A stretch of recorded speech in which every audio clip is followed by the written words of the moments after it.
Hello everyone, welcome to this section. In this section, we are going to talk about classes in C++. So classes in C++ help us to model real-world entities by bundling variables and functions into a single unit. So the classes are like a blueprint or template for creating an object. And an object is an instance of a class that represents a real-world entity, and they help us to organize and bundle data and functions logically and to reuse and maintain code efficiency. So it is important to use classes as we use functions as well. So in order to declare a class, I'm going to teach you in this video how to declare and access variables and functions in a class. So in order to declare a class, we use the keyword class and then the name of the class. In this case, I named them car. And then we need to choose the category in which we are going to declare the variables. So there are three different categories in classes. So let me write it down. We have protected, we have private, and we have public. In the next video, I'm going to discuss these three categories, private, protected, and public, and their differences. But just accept it from me that we are going to use in this video the public version to declare our variables because it is the easiest way to teach classes first. So let's first learn how to declare a class and how to use it. Then we are going to dive deeper into the concepts like protected variables and private variables. So we use the keyword class, then we type down the name. In this case, it is car, and we are having the brackets here. So this part is the class part. Then under the category of public, I am declaring two variables called brand and speed. They are of a string and integer data type respectively. And also, I'm having a function being declared in the class called display. So this function is of void type, so it's not going to return anything. Simply, it is going to print out the value for the first variable and the value for the second variable, and that's it. And in the int main function, we are creating an object of that class car. After that, we are having the object dot brand, which is this variable, as being assigned Toyota, and then the object which is car1 dot speed, the other variable, to assign number 118. And then we are still using this object dot display, which is the name of this function, to call the function. Basically, we are using an object to access whatever that is inside that class. In order to access whatever that is inside that class, we're going to create an object. And if you would like to access a variable or a function in that class, we are going to have the name of that object. In our case here, it's car1 dot, then you type down the name of the variable or the name of the function. Basically, in C++, in the beginner level, we just learn how to type down things in the int main function, and in the end of the beginner level, we learn about functions.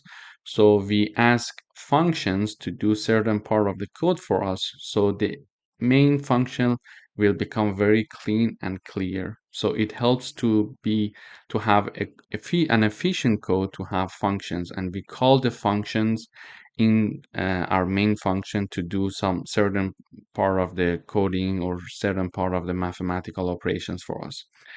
And if we want to go one step beyond that, we group the functions and relevant variables into one class, so the code becomes more organized and more efficient. We could have, for example, 2-3 different classes. In each class, we are going to have certain functions that are related and certain variables that are used in those functions. And we can have another class that contains, for example, another functions that are related to each other and holding the variables that are used in that functions. So this is why we're using classes basically. So let me run the code now. So when I run the code, I see that brand Toyota and speed 118 is printed. But how it is printed? We create an object. We assigned the Toyota string to the brand because it was a string, and then the 180 to the integer speed. And then when we call the function, this function is called, and this function is basically what it does is basically printing out the string and the integer that was in the public category of the class car. So this is how a function is called when it is declared in a class. However, another thing that we could do was, for example, here we are declaring and initializing the function. However, we could use this code, for example. Let me comment this part and also this part and provide a semicolon here. If I just declare the function in the class, I can use scope resolution to initialize the function outside of the class. So the first option is to declare the function in the class and put whatever that is that function is doing, put it in the class. If it's short, it's beneficial to write it like here, but if it's a function with like 200 lines of code, it's not efficient to put everything in the class, because the point of the class is to have an organized code. And if you're going to have like 10 functions and each of them containing 200 lines of code, it's not going to be efficient to put all the function initialization and whatever that function is going to do in the class. So in order to avoid that, we can simply declare the function here and then use a scope resolution, which is here, to initialize the function outside of the class. To do that, we type down the type of the function, we type down the name of the class, and then scope resolution or colon, and then the name of the function. And then we are going to write down what that function is going to do for us here outside of the class. So it's your choice, preferably if you're having large quantity of code in any of the functions, it would be better to do it this way. So you declare your function in your class, and then you're going to type down what that function is going to do for you outside of the class. Using scope resolution, you can do that. So basically, this is what the concept of a function of a class is. It is going to group relevant variables and functions into one single entity called class. So the code is more efficient and organized. And then in the int main function, to access the variables and the functions in that class, we are going to create an object of that class and then simply access the variables and the functions of that class.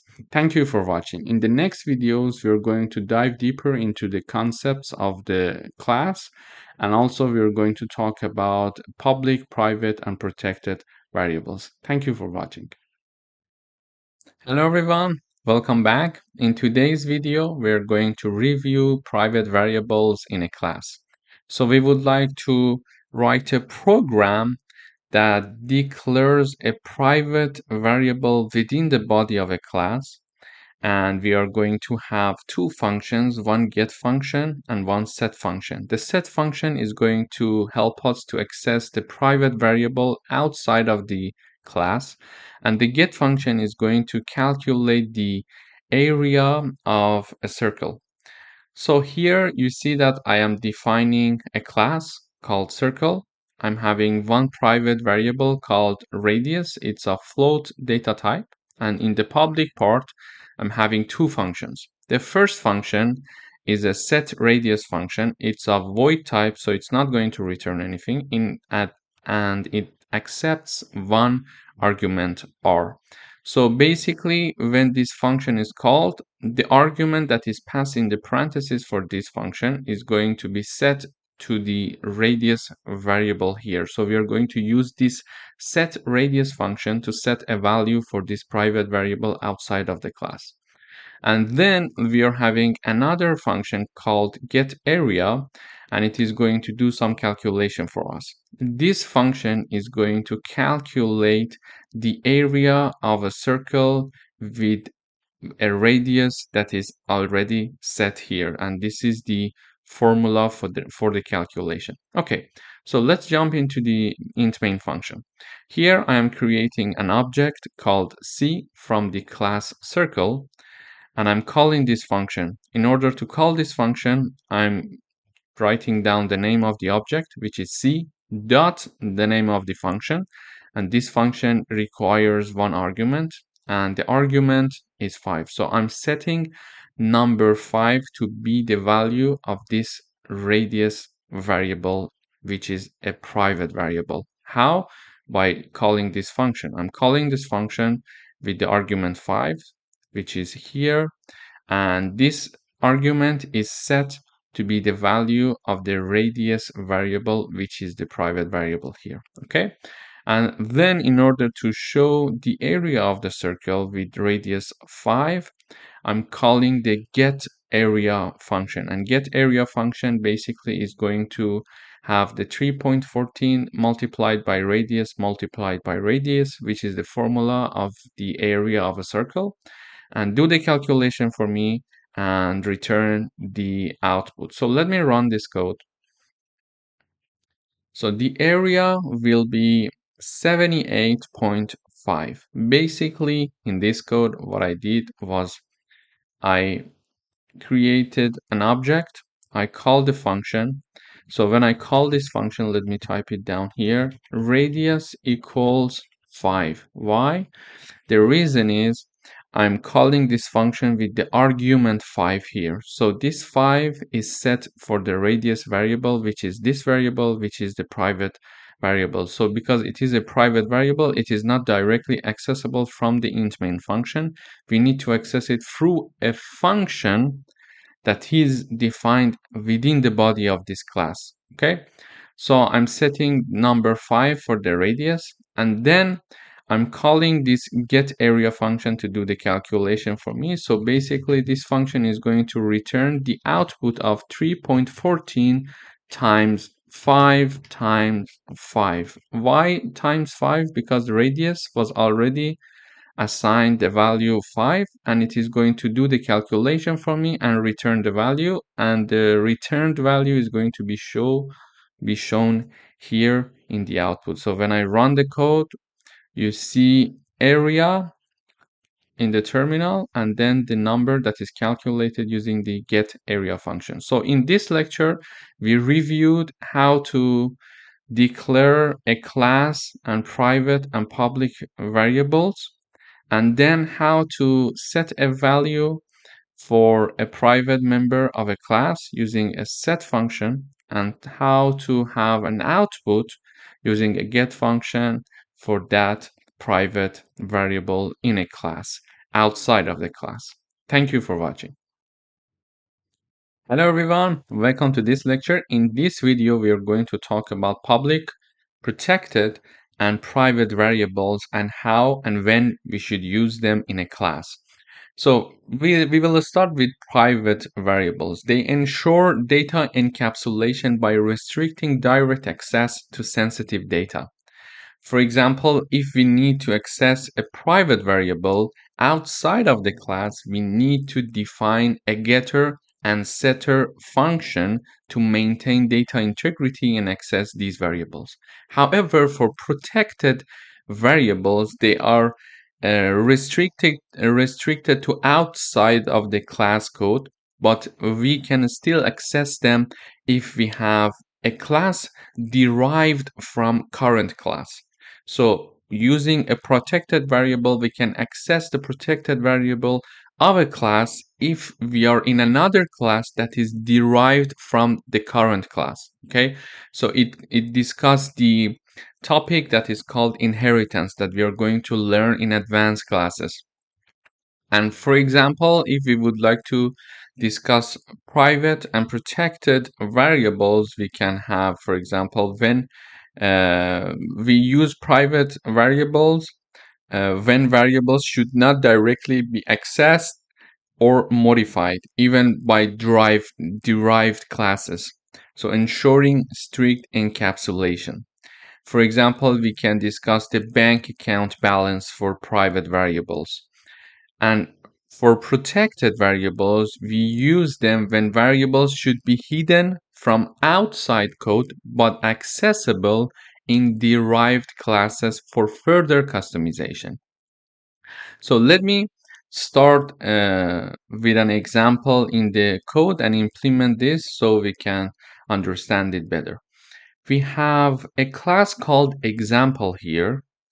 And for private variables to write them, we simply type down the private keyword with colon, and then whatever you write down in the following will be your private variable. So here I'm having a private variable called private var, and it's of integer type. And just for the reminder, we know private variable accessible only within the class.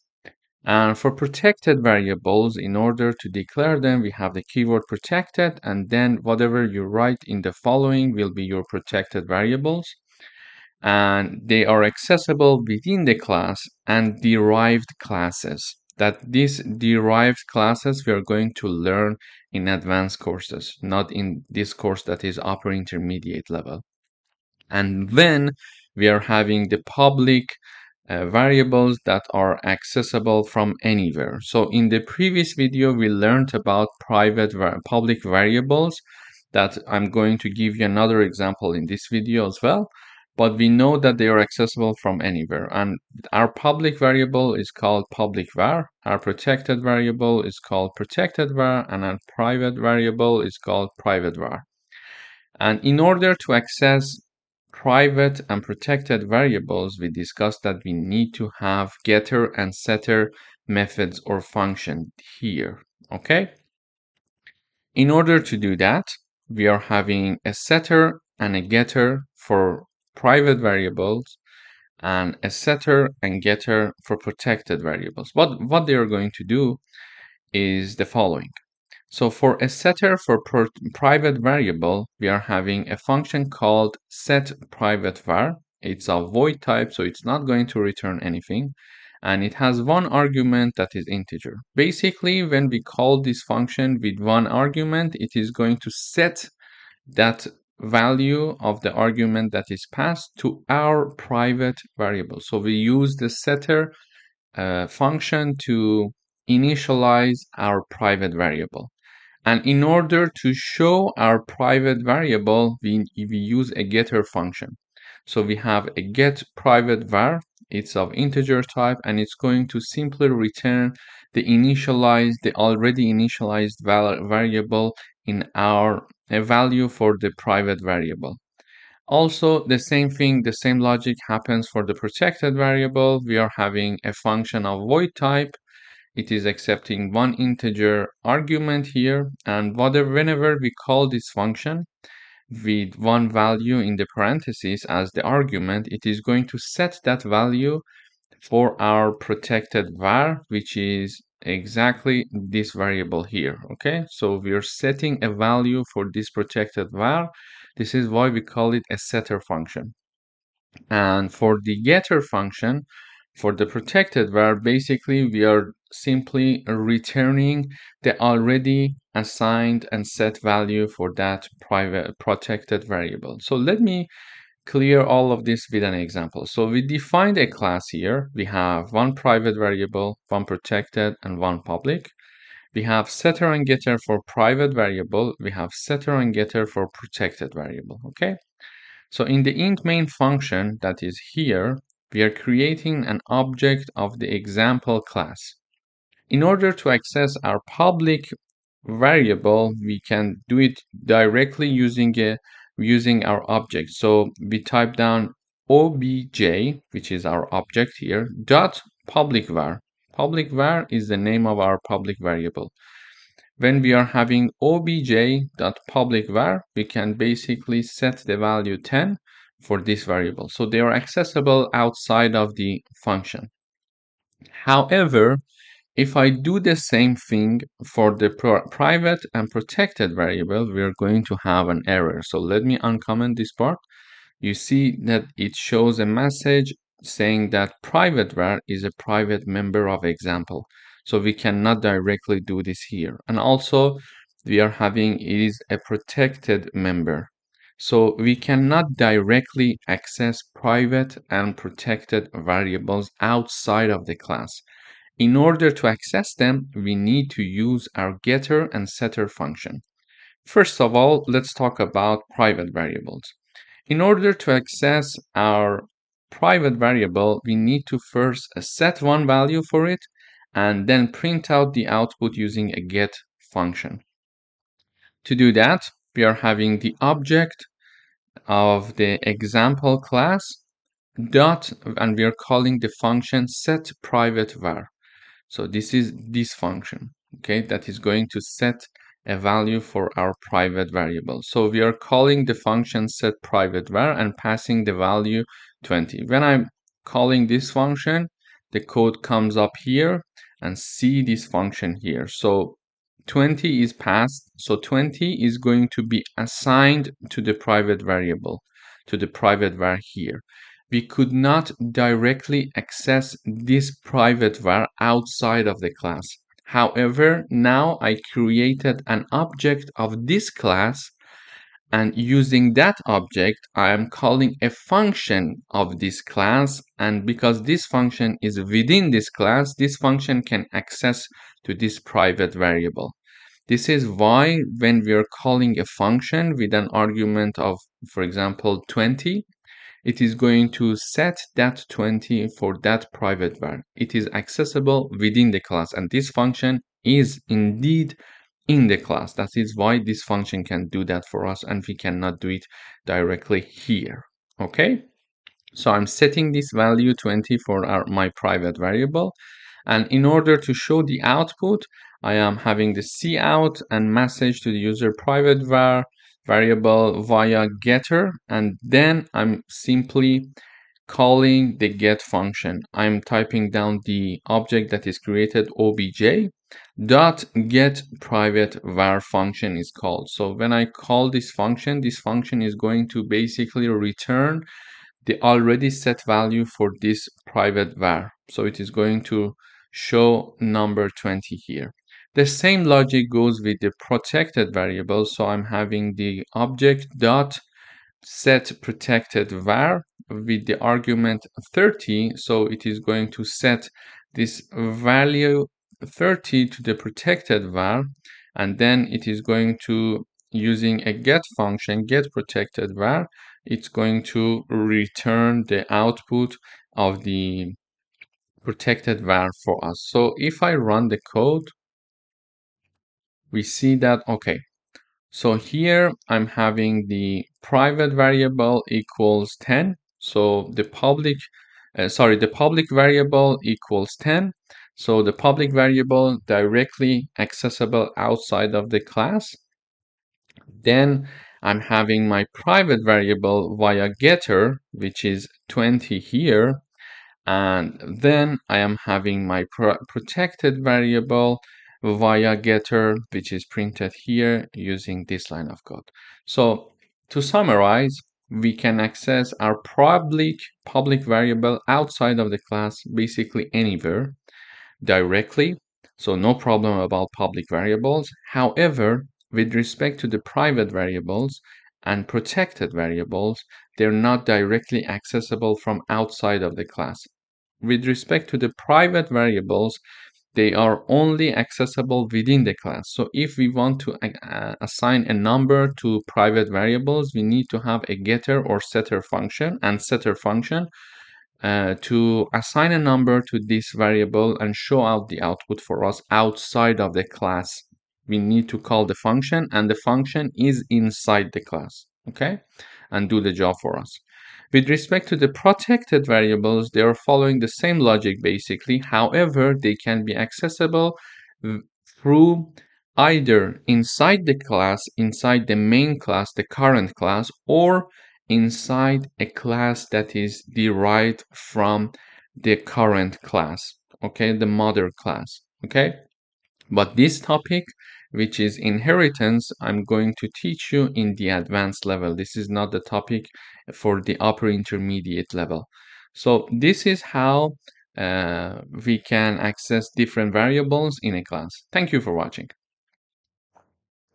Hello everyone, welcome to this lecture. In this lecture, we would like to write a program that demonstrates encapsulation by creating a class account with a private member balance and public methods to deposit money and retrieve the current balance. To do that, we are having a class declaration called account as requested. It does have a private member called balance, and in the public part it is having a constructor that is going to set this value for the balance, initialize a value for the balance, and then we are having a void function that is called deposit, and it is going to insert and add whatever that is passed as an argument and value for this part to add it to the balance. So basically this part is being written like this: balance plus amount. So if for example the balance currently is 1000, if we call this function and pass as the argument like 500, it is going to calculate the new balance equals 1000 plus 500. So it is going to recalculate the balance, and we are having one get balance function that it is going to return the value for that balance that is a private member, and we need to have a constructor to set the initial value for this private member and a get function that is going to return this private member value in the end, because they are not accessible outside of the class and they are only accessible using functions or constructors that are defined inside the class.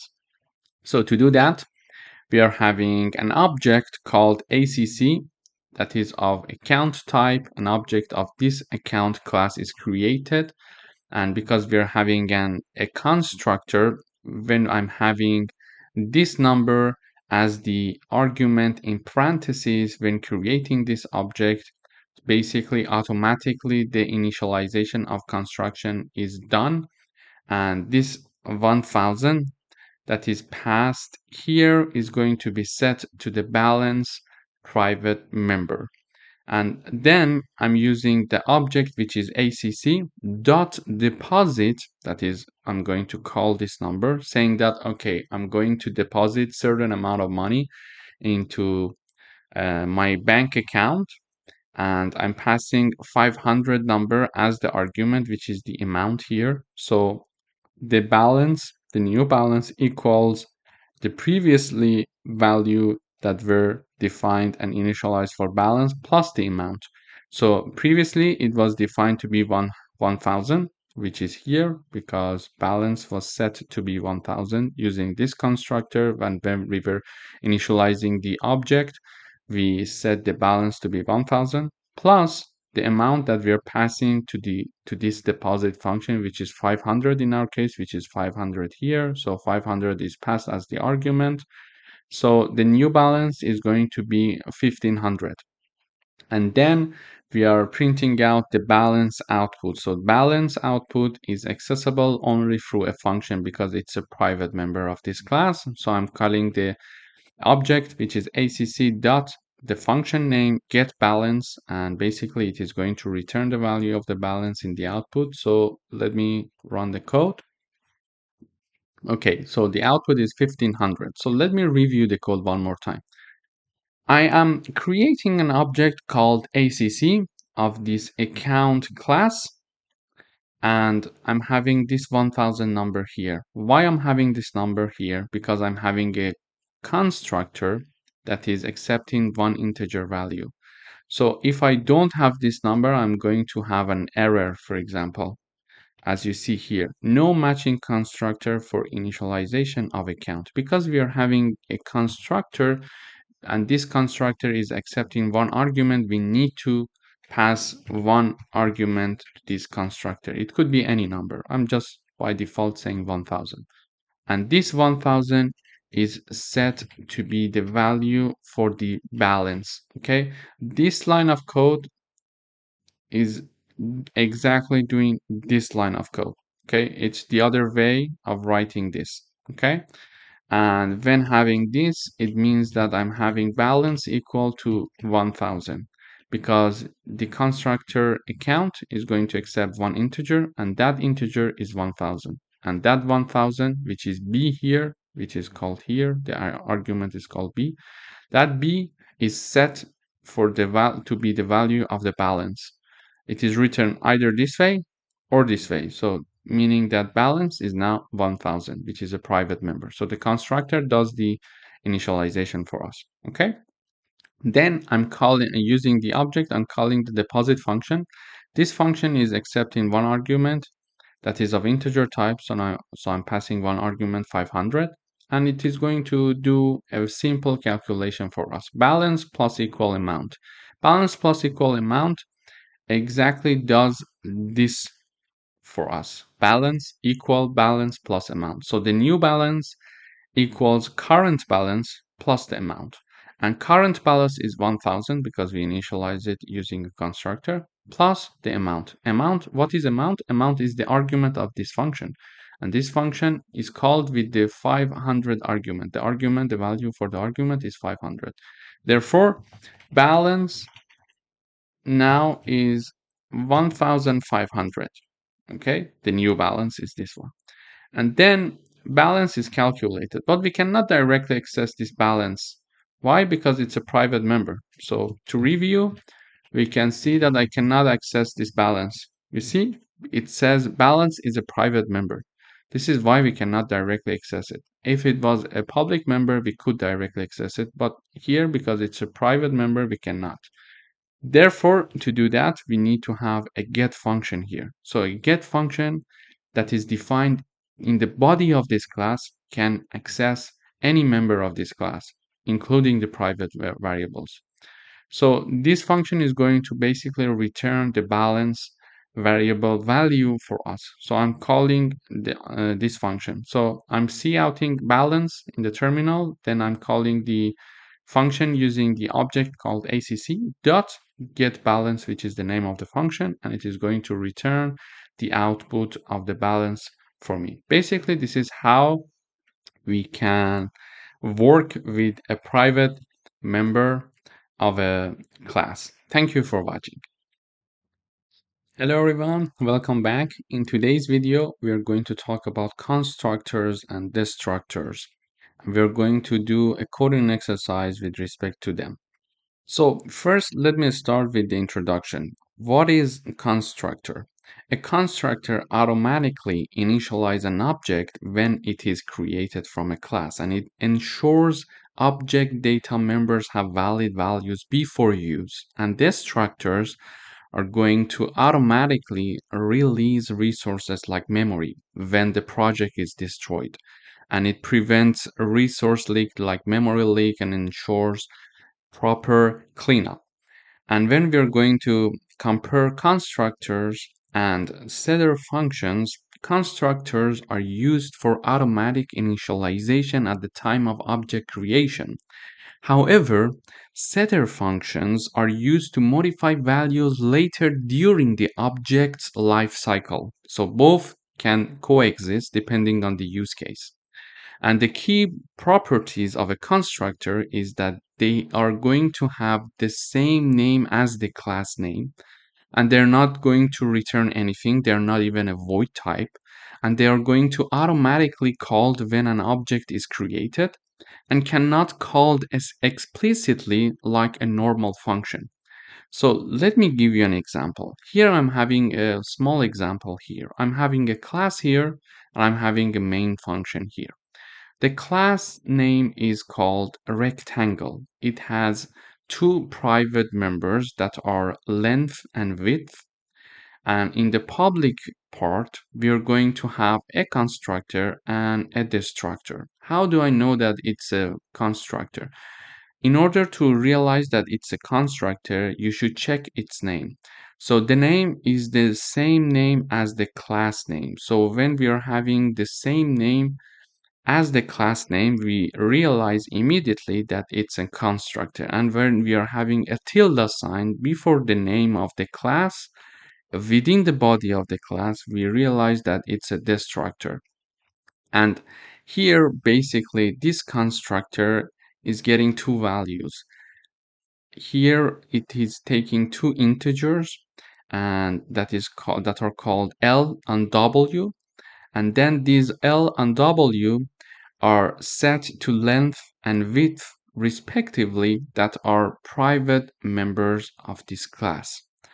And finally, we are having one getArea function that is going to return the area by multiplying length and width that are set using this constructor that are accessing these two private variables. So the key properties of a constructor, they are having the same name as the class. So you see the name of the class is rectangle, the name of the constructor is rectangle, and the name of the destructor is a rectangle.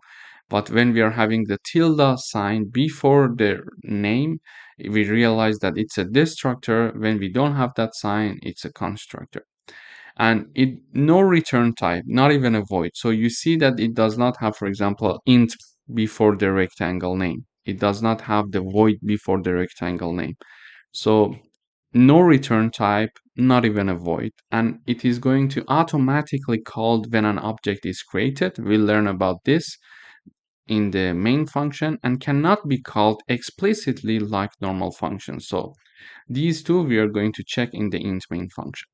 So after having declaration of our class here, I'm going to jump into the int main function, where I would like to create an object of the rectangle class. So when I'm creating an object, the object name is rect. Now the object name is rect, and I'm having the 10 and 5 in the parentheses. So let me review how we were used to create an object.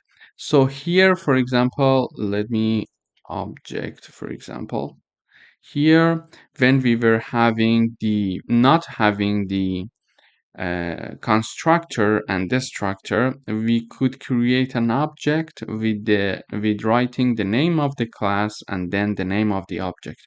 However, because we are having a constructor and destructor, when I'm creating an object without providing the arguments here, we are having an error saying that no matching constructor for initialization of rectangle. So because it does not return any value, it does not have any number in the parentheses. So if I have 2 and 3 here, for example, now the problem is solved. Why it was a problem? Because previously we were not having a constructor and destructor. We were basically having the name of the class and then the name of the object, for example, here, and then semicolon. We used to create an object like that. But because we are having a constructor now that is here, and it has two arguments that are integers, when I'm creating an object, I need to consider these two integers within the parentheses. So I need to initialize numbers for this constructor. So basically, this is how I am creating my object called rect of the rectangle class with two values. The first one is the length, because the first argument is L and L is set to length. And the second one is 5, which is W, and W is set for the width here. So we see that automatically called when an object is created, one of the key properties of a constructor. So it is automatically called when we are creating an object. automatically the constructor is called and we need to pass the values we want for the initialization. And when we are creating this object and passing these two arguments to the constructor, this constructor is setting the initial values for these two private members. Okay, and when this has been done, the destructor is going to also be called automatically. When everything is done, it is going to call automatically, and I'm printing out this message for myself to the terminal saying that okay, object destroyed. Okay, so we know the flow of the program execution. And after that, we are having the cout message saying that area, and then we are having the name of our object, which is rect. Dot get area function is called. When get area function is called, it is going to multiply the length and the width that are set for these two private variables using our constructor. So let me run the code. So when I run the code here, we see that it calculates the area for us, which is 50 because 10 times 5 will be 50, and then shows the message saying that object destroyed. So object destroyed because the memory allocation is now released and we don't need to have any memory assigned to this class because the work with this class is finished and the program execution is finished. Then it is going to directly release the memory. So in this video, we learned about constructors and destructors. We learned that they are going to have the same name as the class name.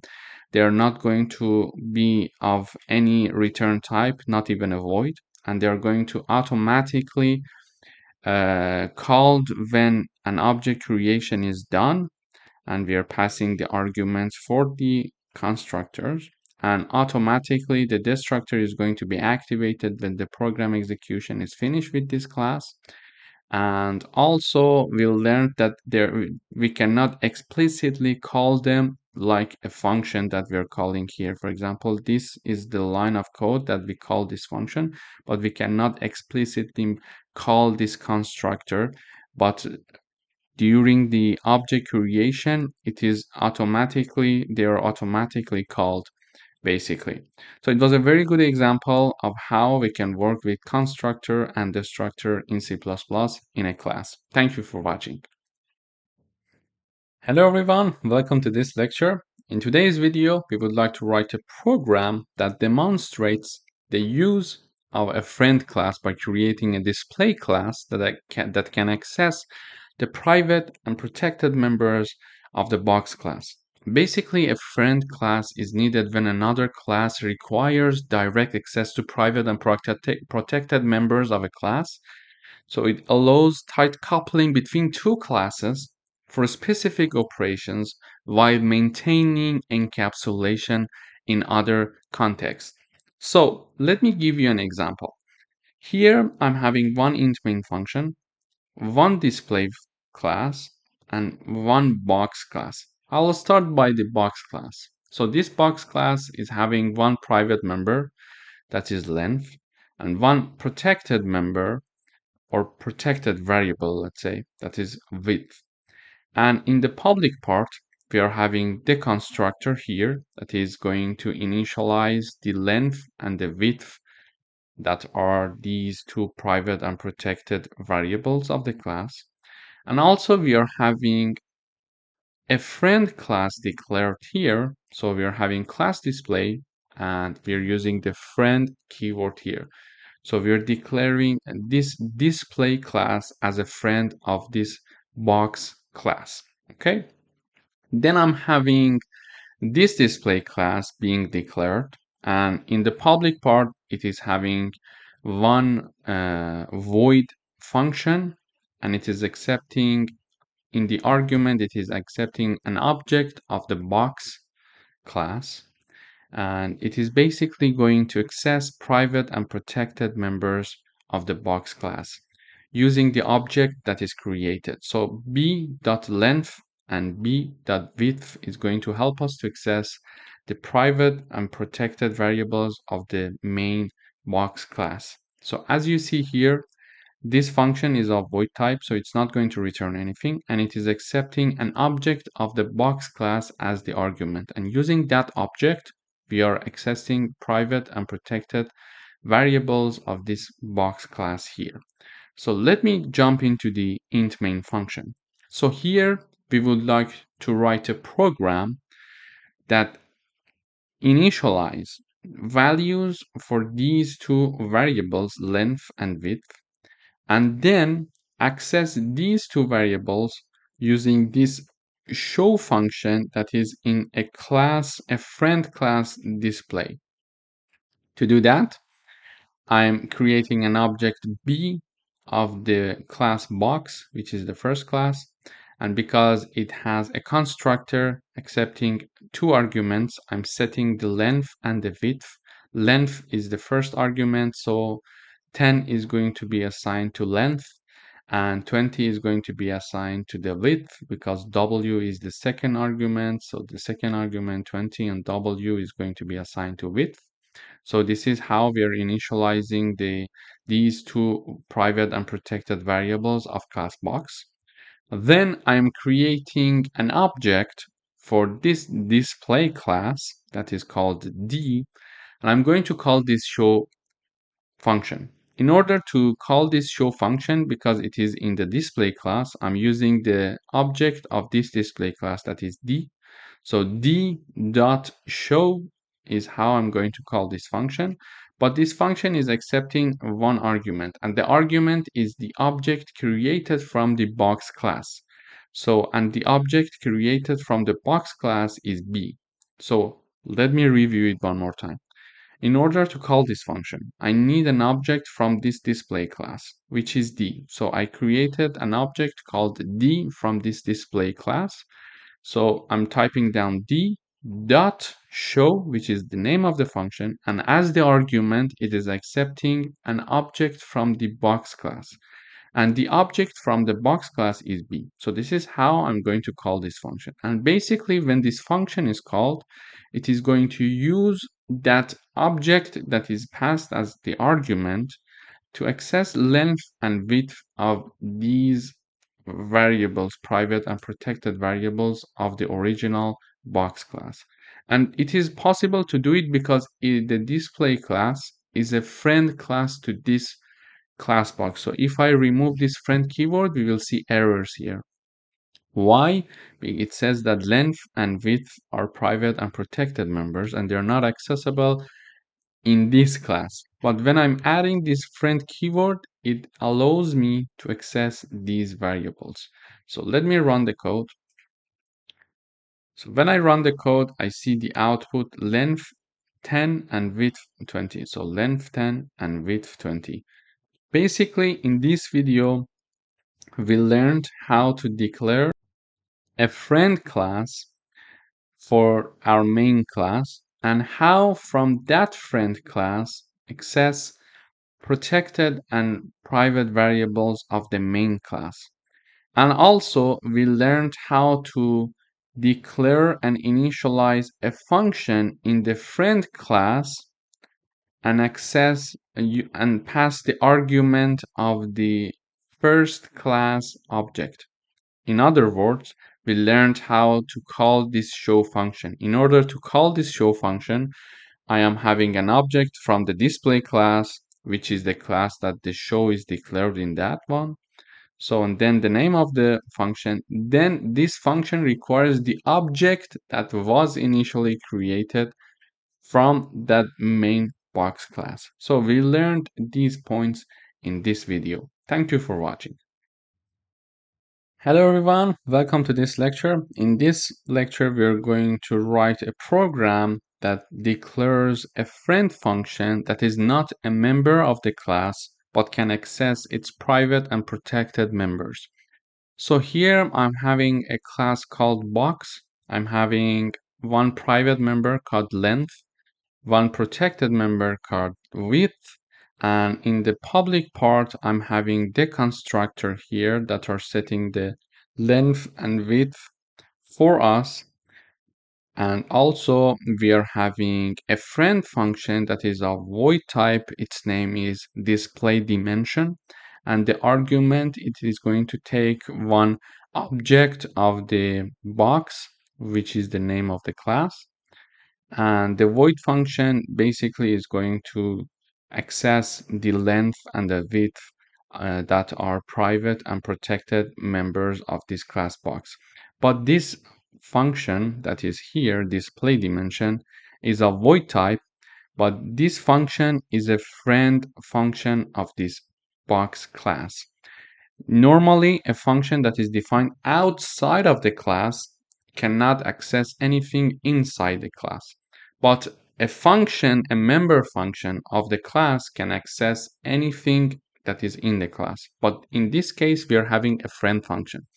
We could write a member function of this class to access private and protected members, but usually a member function a member function of a class is restricted to that specific class, and there are some functions that we can define them to be friends of this class and many other classes, so they can do the same job for us in different classes. They are flexible to be friend of different classes. So this is why we use friend functions when we are having different classes, and this function is a friend of different classes, a friend function of different classes, and they're going to basically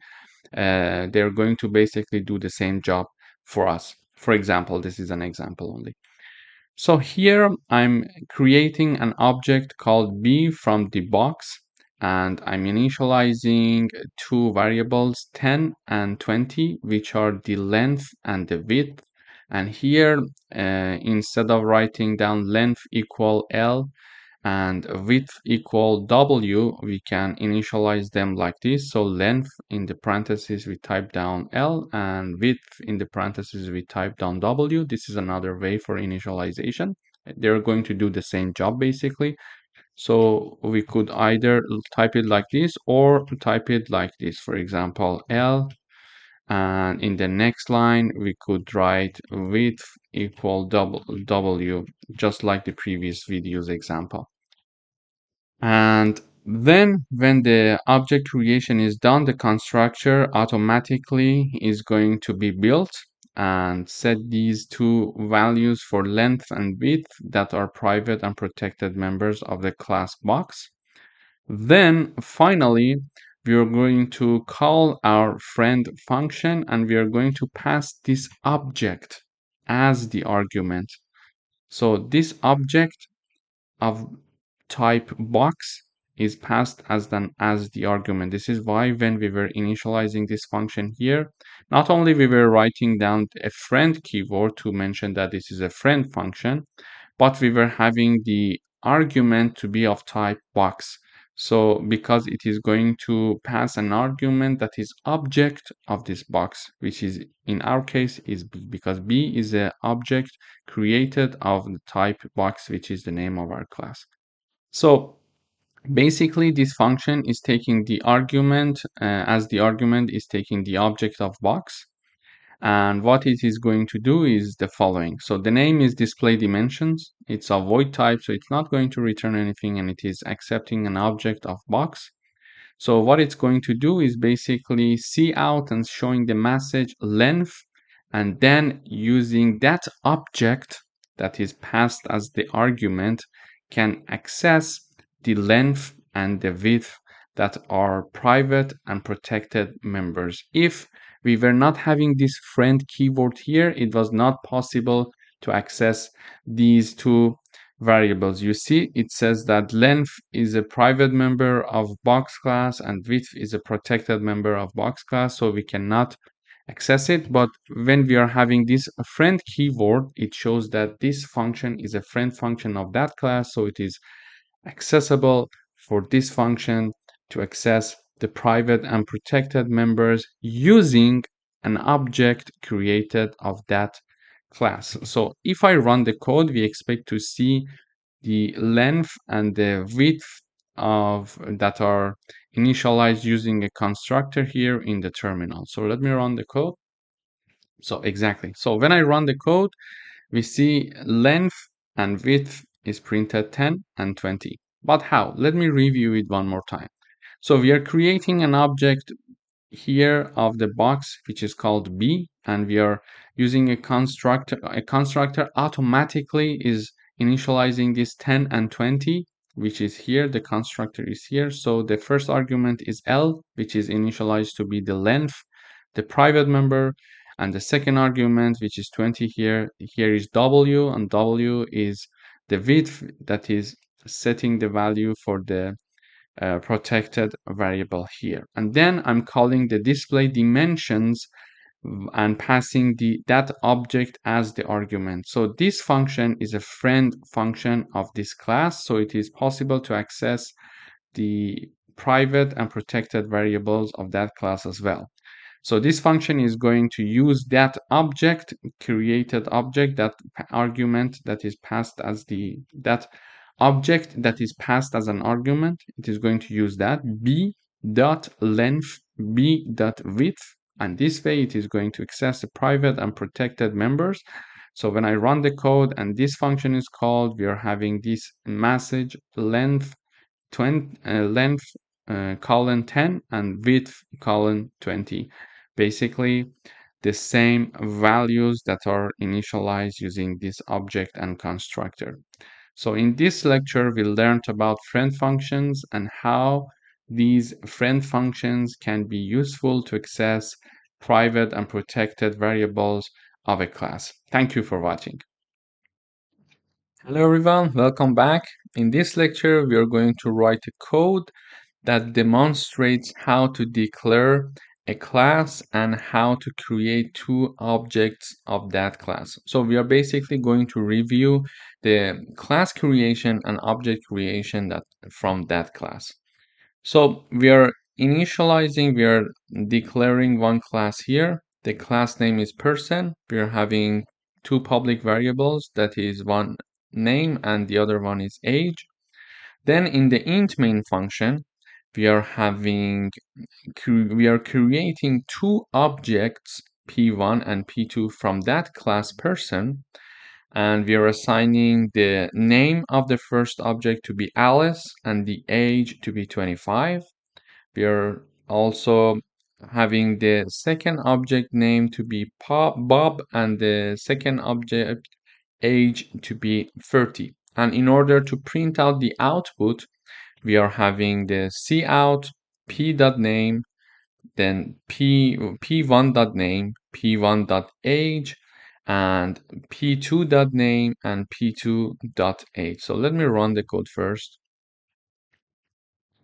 So here we see that Alice is printed, which is the p1.name, which is the message here, and then p1.age, which is 25 that we assigned here, and then years old, the message that we show in the terminal. The same logic happens with the second object. So we have p2.name, which is Bob here.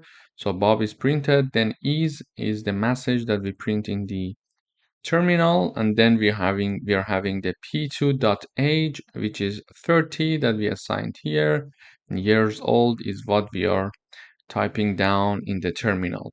So basically, in order to have access to a public variable, this is a review, to a public variable, we can access it directly outside of the class.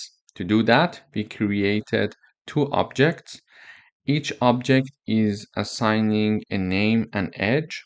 So age, so Alice 25, Bob 30, using this code. So the object name is either p1 or, for example, p2. And when we are having the name of the variable here, which is name here, or for example, we can have the p2.age. So this is how basically we can assign a value to our public variable using the object name dot the name of the variable in the class. And then if we would like to print out the same variable, we can type down the object dot the name of the variable. So the object dot the name of the variable, which is age in this case here. This is how we can type down, assign, and print out the value. And also, if we are going to call a function that is in that class, we can simply just type down the object like p1 dot, and then it follows the name of the function, for example. Thank you for watching. Hello everyone. Here we would like to write a program about bank account management. Here we would like to create a bank account class with methods to deposit, withdraw, and display the balance. Here is my class, and the name of the here is my class. The name of the class is bank account. In the private part, I have two variables, one string called owner and one double called balance. In the public part, I have a constructor called bank account. How do I know that it's a constructor? Because it has the same name as the class name. So it's a constructor and it takes name and initial balance. So two arguments is going to be taken, and then it is going to assign name to the owner variable, which is in the private part, and also initialize the initial balance to the balance variable. So whenever we create an object of this class, automatically the constructor is being built. However, with the creation of object, we need to pass two arguments as well. Then the first argument is the name assigned to the owner variable, and the second argument is going to be the initial balance, which is going to be assigned to the balance variable that are in the private part. So this constructor is going to help us to have these variables being assigned.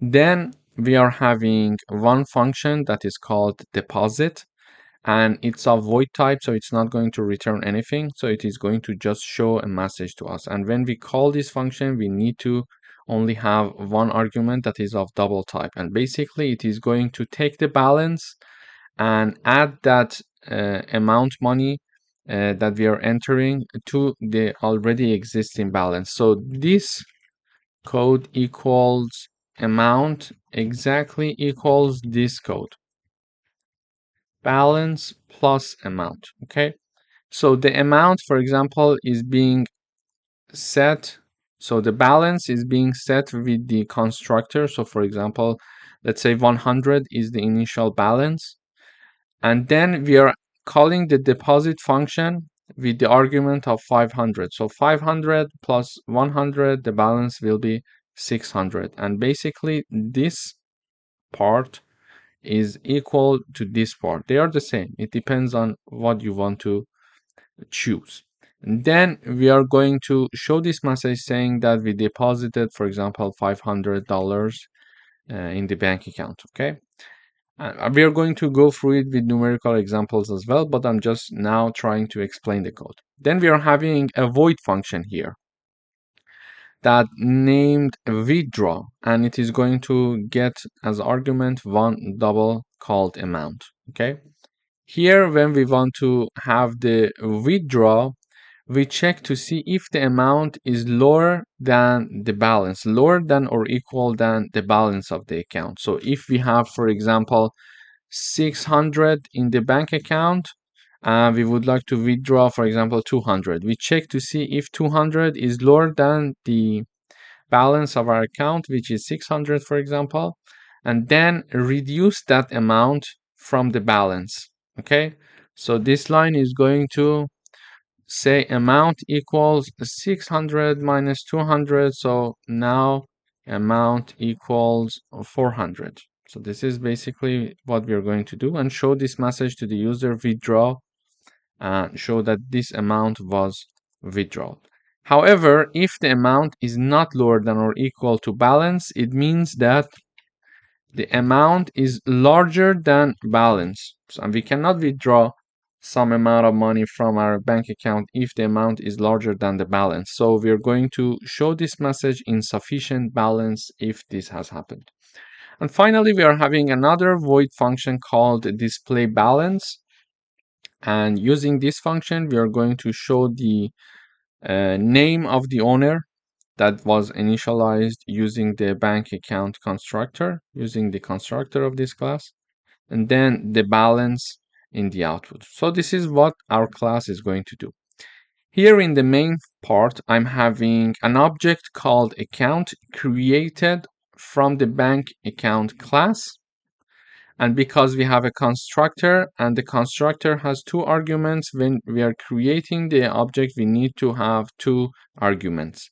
The first one was the name and the second one was the initial balance of our bank account. So I would say, for example, John Doe is the name of the account holder, and I would like to mention that the initial balance in his bank account is $1,000, for example. Okay, so this is how I'm creating an object, and automatically this constructor is activated. When it is activated, it is going to assign John Doe to the owner variable, which is a string, and 1000 to the balance variable of the bank account. Okay, so now by creating the object, we are having an instance that Mr. John Doe is the owner of the account and has $1,000 in his bank account. So the balance equals 1000 now. Okay, balance equals 1000. Then I use this object account to call the functions from this class. So the deposit function is called and 200 is the argument. So when the deposit function is called, we are showing this message in the output saying that, okay, $200 was deposited in the bank account, but we are going to also have the balance plus the deposited amount. So now balance equals 1,200. Okay. After that, we are going to call the withdraw function with $150.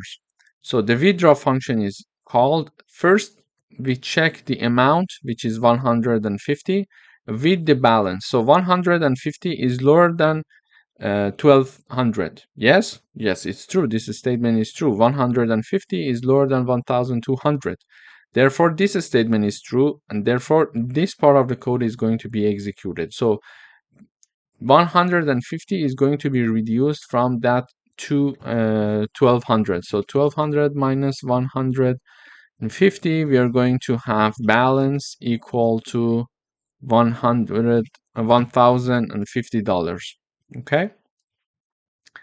Then after that, I'm calling the display balance function, which is going to show the account holder and the balance in the account. So when I run this code,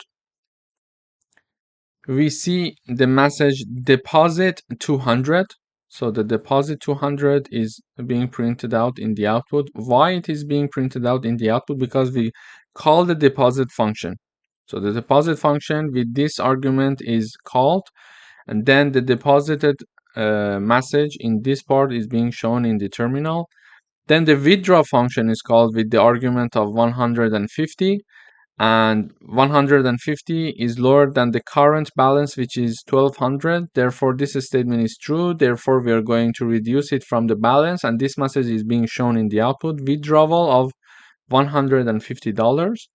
And finally, when we are calling the display balance function, here the owner and the balance is being shown in the output. So the owner is John Doe because when we were creating the object, we mentioned the name to be John Doe, and the balance is $1,050. So this is what we expected to see here after doing the deposit and withdraw. So this is how we can have a class for bank account management, and we can have different input, and based on the deposit amount and the withdrawal amount, we are going to have different output here in the program. Thank you for watching. Hello everyone, welcome back. In today's video, we would like to create a student class that stores a student name, ID, and grade. and we would like to have a method to display the student's details. Here I'm having a class called student, and in the private part we are having three variables: string name, integer ID, and character grade. Then in the public part I'm having a constructor. How do I know that it's a constructor? Because the name of it is the same as the name of the class. So this is a constructor, and it has three arguments: one string, one integer, and one character. Basically, when we are going to create an object of this class, we need to have these three arguments. So therefore, the constructor is automatically activated. And the first argument is going to be assigned as a student name to the name variable in the private part. The student ID is going to be assigned to the ID. And student grade is going to be assigned to the grade. So it is going to initialize the variables. Then we are having a void function that has no return values, and it is going to just simply show a message for us in the output. So display function called display details, and we are having the message, the name, the ID, and the grade of the students. Here in the int main file, I'm having two objects being created. So the first object of the student class is called S1, and the second object is S2. When declaring the object, we need to have three arguments as well, because the constructor needs three arguments. And the first argument is the name Alice. The second argument is the ID, which is 101, 101. And the grade is A for the first student called Alice. Then for the second student, we're creating another object called S2. And the name of the person is Bob. The student ID is 102, and then the grade is B. In order to call the display details function for Alice, we're going to use the first object because we initialize the details of Alice using the first object. So s1.displayDetails. So it is going to call this function and then show us the details of Alice. And then I'm using the second object for Bob to show the display details of Bob. So I'm calling the display details function again. So this function is called twice, but with different objects, and different objects are assigned to different people and information. So when I run this code, I see this message in the output. So name Alice, ID 101. So ID 101, and the grade is A. Then name Bob, ID 102, and grade B. So this is how, in fact, we can have a student grade system using classes. I'm having a class, I'm having three private variables to access and initialize them. I'm having a constructor that automatically initialize them. So helping me very much in saving time. And then also I'm having a display function that is going to display some information in the output for me. So I'm creating two objects in summary. Each object, when it is created, it needs to have three arguments because we are having a constructor of three arguments. We are providing these information when creating the object, and then I use the object of each person. So for example, the first object is assigned to the information of Alice. I use Alice object, which is S1, to call the display details function, and then the object S2 for Bob information is used for Bob information. Therefore, I use S2.displayDetails. So this function is called again, and it is going to show information relevant to Bob. Thank you for watching. Hello everyone, welcome back. We would like to write a program to create a rectangle class with methods to calculate its area and perimeter. Here I'm having a class called rectangle. It has two private variables, length and width. Then in the public part, I'm having a constructor. And I know that it's a constructor because its name is the same name as the class name. So it accepts two arguments, L and W, two doubles. So L is assigned to length variable and W is assigned to the width variable. Then I'm having a function to calculate the area. It is going to actually return the length multiplied by width, and it is going to return a double value for me. And then I'm having a perimeter function, and it's of double type, so it's going to return a double for me. It is going to basically calculate the perimeter of the rectangle, so length plus width, and the result is multiplied by 2.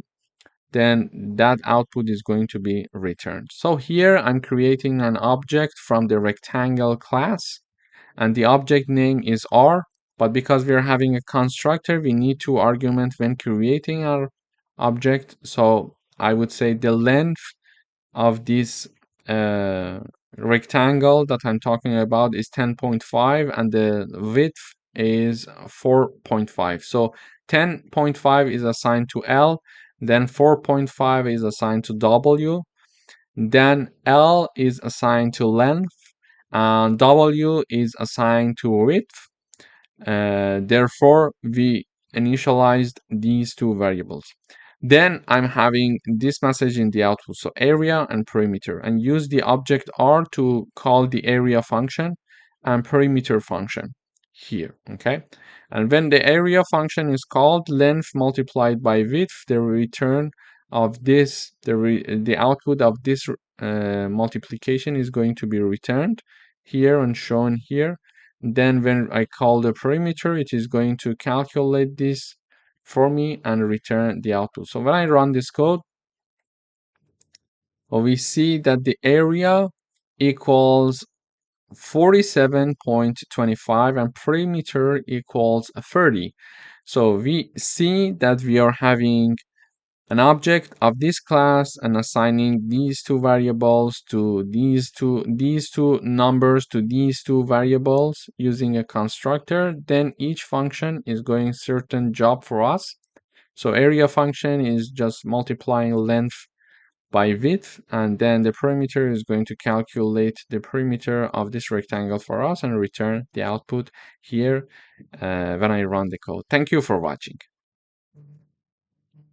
Hello everyone, welcome back. In today's video, we are going to have a library book management. So we would like to create a book class that stores the title, an author, and the availability of a book. And we would like to have a method to borrow and return the book. Here we are having a class called book. It has three variables, one called title, then author, and then a boolean to see if it's available or not. So is available. Then we are having a constructor called book. Because the name is the same as the name of the class, we know that it's a constructor, and it has only two arguments, the book title and the book author. So book title is going to be assigned to the title string. Book author is going to be assigned to the author string here. Then by default, we are going to mention that the book is available. So true is assigned to the Boolean data type that is called is available. Then we are having a function called borrow book. So it's a void type. It's not going to return anything for us. We check to see if the book is available. So when we call this function, we first check to see if the book is available. If it is available, first make it unavailable and show this message that, okay, you borrowed this book. Okay. Otherwise, say that, sorry, the book is not available, so it is already borrowed. We are having another function called return book. It's a void type, so it's not going to return any value for us. Here we are checking to see if the book is not available. So when we are going to return a book, the book is not available at the library. So if the book is not available, assign true to the is available variable, meaning that, okay, make it available. Then show this message saying that you returned this book, for example. Otherwise, you can say the book was not borrowed. Okay. If the book is available, we say that the book was not borrowed. So maybe you're making a mistake, for example. And if the book was not available, it means that we already booked the book, we already borrowed the book, and now make it available because we are returning it. And then show this message that you returned, for example, this book. Then we are having a function called display details.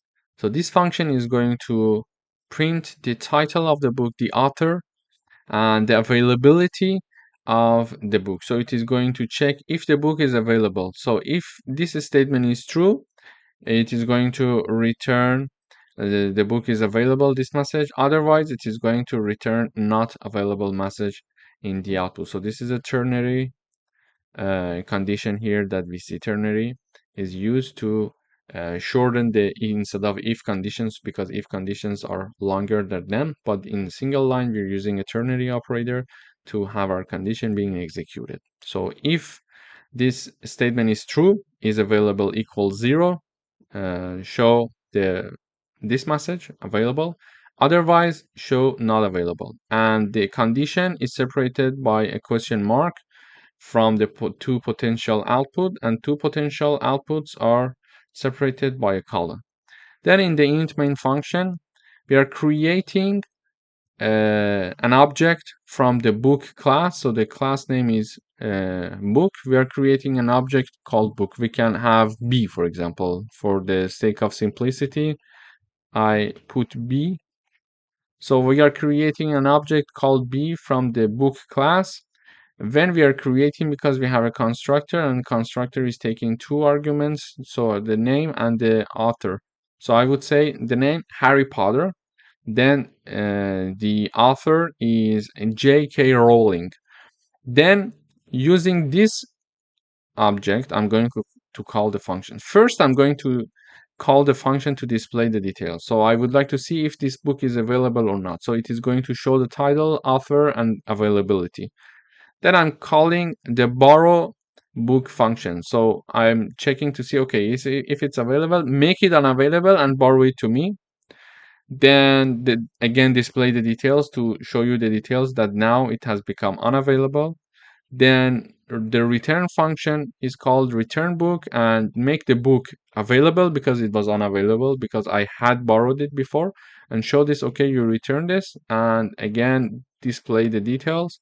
So let me see if you're doing everything correctly, and now it's available that I returned the book. So when I run this code, first of all, I'm displaying the details. So the details is this. So the title, Harry Potter, author, J.K. Rowling, and availability, it's available. Okay, because is available equals true. This statement is true. Then call the borrow function. When the borrow function is called, we are making it unavailable, so false is assigned to is available, and showing this message, you borrowed the book. So you borrowed Harry Potter. Okay, so therefore now it has become unavailable. So when I call the display detail one more time, we expect to see that it's not available. So this message is shown. It says title, Harry Potter, author, J.K. Rowling, and then availability, not available. Why? Because is available equals false. Because it equals false, it is going to show not available for us. Why it is equal to false? Because when we called the borrowed function, it was available in the beginning because it was equal to true. But because we borrowed it, we assigned false to it, so it became unavailable. Then this message was shown to us. Okay, so this is why it is not available anymore now. Then I'm calling the return book function. It says you return Harry Potter. So returned, it says that, okay, the book is not available yet. Yeah, this statement is true. Make it available because I returned it. And this message is shown in the output. You returned Harry Potter, for example. You returned Harry Potter. After that, when I call the display details function one more time, I see that now the book has become indeed available. Why? Because we returned it. And in the return function, it was this boolean is available was equal to false, but we assigned true to it because we were planning to returning the book. So this is how a class can help to have a library book management. And it's very convenient. As you see, it's very user friendly. We just need to know the syntaxes to easily manipulate the data. Thank you for watching. Hello everyone, welcome to this course. In today's video, we would like to create a calculator class with methods for addition, subtraction, multiplication, and division, and allow the user to perform basic mathematical operations. Here is my class. I use the keyword class to create the class, and the name of the class is calculator. In the public part, we see that we are having four functions. The first one name is add. It is of double type, so it is going to return a double. And then it is accepting two doubles as arguments, and basically it is going to return a plus b for us. So the first argument plus the second argument. The second function name is subtract, and it's the same thing almost. In the initialization, we see that it is going to return a double. It accepts two doubles. However, it is going to return a minus b in the output. So you see, here is the definition of the function. Okay, because it's very short, I'm typing it down in one line. And then I have the function called multiply. It is going to return a double, and it is accepting two arguments that are of double type. And basically, it is going to return a multiplied by b. So the first argument multiplied by the second argument. After that, I'm having a function called divide. It is going to return a double value. It accepts, again, two doubles, a and b. But before returning the results, we are going to check if the second number is not equal to 0, because mathematically speaking, it's not possible to divide a number by 0.